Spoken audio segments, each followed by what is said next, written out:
Habla despacio. No. El Voseo Part 2. Sugar Astronaut presents Spanish Made Easy. Hello everyone, in today's lesson we will talk more about El Voseo and how it works in some situations. If you haven't watched El Voseo Part 1, I suggest you do it by clicking here or here. Okay, so today we are going to learn how El Voseo works in an imperative way or an imperative form or an imperative mood. In Spanish, there is an imperative mood that sometimes is considered rude, but people use it often, depending on the situation. And don't worry, we will have another lesson explaining more about this imperative mood.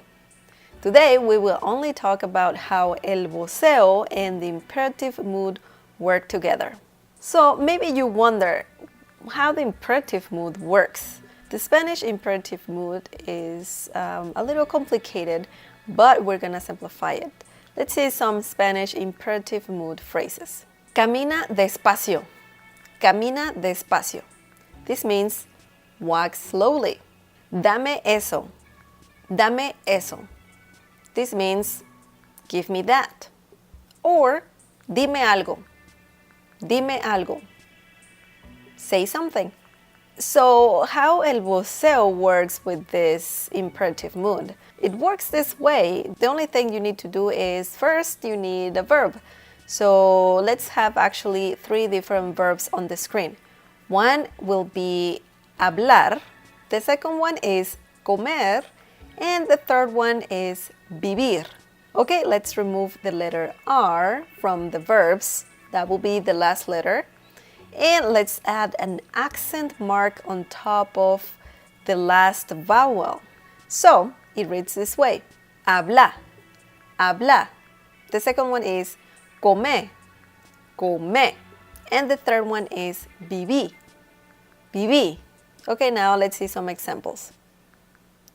Habla despacio, habla despacio. The second one will be come rápido, come rápido. And the last example with the verb vivir. Viví bien, viví bien. How would it be, or what is the difference between using the personal pronoun tú and the personal pronoun vos in this imperative situation? So if you were using the personal pronoun tú, it will be something like this. Tú habla. Tú habla. The next verb will be tú come. Tú come.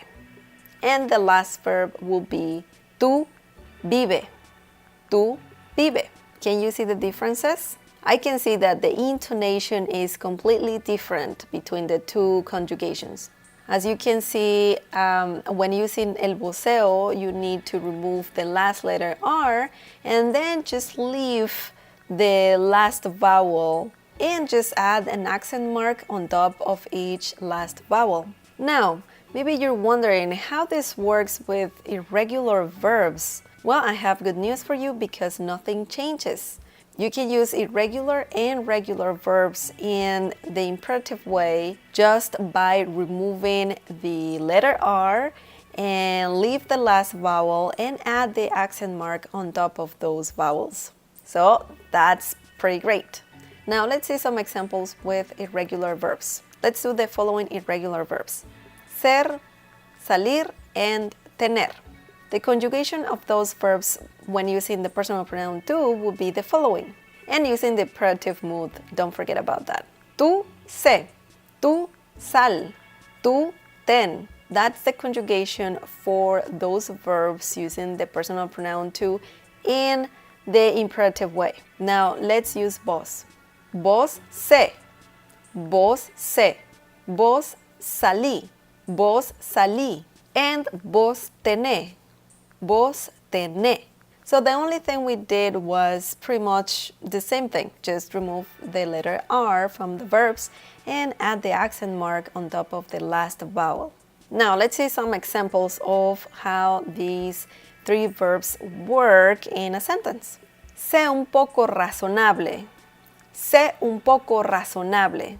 Salí temprano de la casa. Salí temprano de la casa. Tené un poco de paciencia.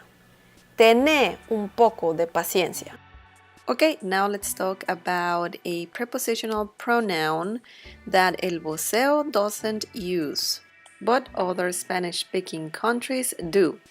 The prepositional pronoun I'm talking about is ti. Ti. Ti. Let's see an example. Esto es para ti. Esto es para ti. Ti is the prepositional pronoun, and this means this is for you. When using el Voseo, you don't use ti. What you use instead is vos. So, the phrase that we have on the screen will change to this. Esto es para vos. Esto es para vos. That's pretty easy, right? Now, let's talk about the word contigo. Contigo. This means with you. Now, with el Voseo, you also have to change that. You can't say contigo. Now, let's see an example. Quiero estar contigo. Quiero estar contigo. Contigo is used in the rest of Latin American countries that do not use el Voseo or vos. Now, how will this phrase change? So instead of saying quiero estar contigo, you will say quiero estar con vos. Quiero estar con vos. Okay, that's all for today. I hope you liked this lesson. Don't forget to leave me a comment in the comment section down below. Let me know any other questions that you have about el Voseo, and I hope you practice it because I really like it. I think it's really interesting how el Voseo works and how other Latin American countries use this kind of expression. Don't forget that lessons are uploaded every single week, usually 2 per week, sometimes 1 per week. And subscribe to this channel as well if you haven't done that yet. Also, don't forget to click on the bell icon so you get notifications every time I upload a new video. I'm on Facebook, Google+, Twitter, Instagram, Periscope, Snapchat. All the links are in the video description. Support this channel by sharing this video with your friends and by giving the thumbs up. Also by visiting my Patreon page. There are different perks when donating. Click on the Patreon logo on the screen for more information. Also, I'm gonna leave the link in the video description. Thank you for watching and until next time.